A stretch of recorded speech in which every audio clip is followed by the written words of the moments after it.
Salam sejahtera bagi kita sekalian. Assalamualaikum warahmatullahi wabarakatuh. Bagi teman-teman guru honorer yang lulus passing grade 2021 perlu mengetahui bagaimana mekanisme penempatan guru tersebut. Inilah cara penempatan guru P3K yang lulus passing grade tahun 2021. Mari kita dengarkan penjelasan langsung dari Dirjen GTK Kemdikbudristek Bapak Iwan Syahril. Untuk mekanisme yang pertama, mekanisme penempatan guru lulus passing grade tahun 2021, ada 163.000 lebih guru yang telah memenuhi nilai ambang batas dan ditempatkan di satuan pendidikan berdasarkan kebutuhan dan kuota yang tersedia di daerah. Dan ini kami juga sering mendapat pertanyaan tanpa mengikuti ujian kembali, gitu ya, Bapak Ibu. Jadi, tapi harus daftar. Jadi ada beberapa pertanyaan, kenapa kami harus daftar?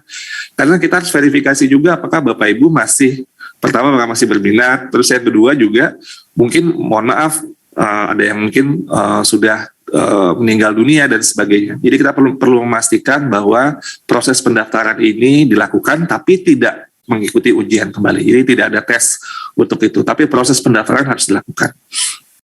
Poin yang kedua di sini adalah individu yang ditempatkan di tempat tugas masing-masing sepanjang kebutuhan tersedia.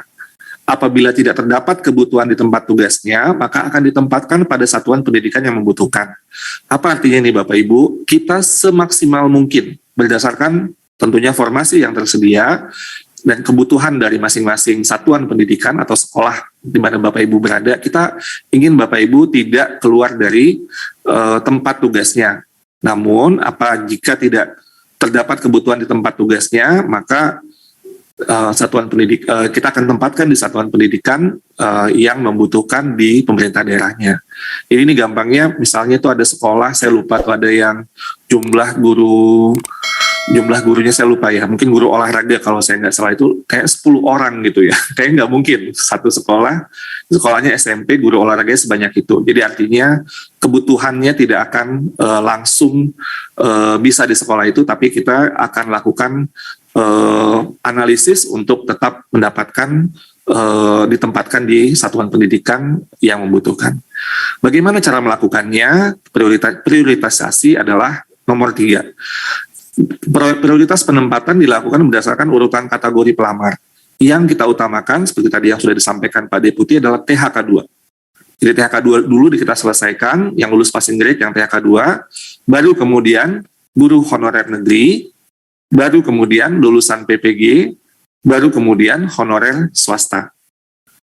Nah, lalu kemudian juga pada masing-masing kategori, poin yang keempat, juga kita lakukan juga. Jadi misalnya THK 2 atau honorer negeri dan sebagainya, kita lakukan siapa yang mendapat prioritas yang lebih awal. Pertama, kita lakukan berdasarkan nilai yang diperoleh pada hasil seleksi 2021. Kan ada kompetensi teknis, manajerial sosiokultural, wawancara, dan juga ada dengan usia. Nah, di sini kita juga bisa melihat, pertama kita lihat dulu kompetensi teknisnya. Siapa nilainya yang lebih tinggi, itu yang akan lebih diprioritaskan. Baru kemudian manajerial sosiokultural, filter kedua, filter ketiga nilai wawancara, dan filter keempat berdasarkan usia. Jadi ini akan kita lakukan proses mekanisme penempatan lulus passing grade. 4 poin ini menjadi poin yang utama. Sampai ketemu pada video berikutnya di channel ini. Jangan lupa dukung terus channel ini dengan cara klik subscribe, like, dan loncengnya. Semoga bermanfaat. Wassalamualaikum warahmatullahi wabarakatuh. Shalom.